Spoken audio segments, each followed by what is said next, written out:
तुम्हालाही असंच वाटतं का की IVF प्रेग्नन्सी पासून झालेली बाळं ही नैसर्गिक बाळांपेक्षा वेगळी असतात असं? ऍक्च्युली कसं असतं ना की IVF मध्ये आपण एम्ब्रिओज बाहेर बनवतो आणि 2 ते 3 दिवसानंतर ते पेशंटच्या युट्रसमध्ये ट्रान्सफर करतो. एकदा का बाळ हे स्त्रीच्या गर्भाशय पिशवीला चिटकलं की त्याची वाढ ही पूर्णतः नैसर्गिक होत असते आणि म्हणूनच IVF ची बाळं ही नैसर्गिक प्रेग्नन्सीच्या बाळांसारखीच असतात.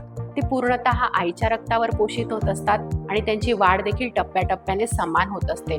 लोकांना हा डाऊट असतो की IVF पासून झालेली बाळं ही इम्युनिटी वाईज कशी असतात, त्यांची पुढची वाढ कशी असते, त्यांना पुढे मुलं स्वतःला होतील का की त्यांना देखील ट्रीटमेंटच लागेल. तर मला हे सांगायला आवडेल तुम्हाला की आपली जी पहिली IVF बेबी आहे भारतातली, तिला आता प्रेग्नन्सी राहिली आहे, तिला बाळ झाले आणि ते पण नॅचरल डिलिव्हरी.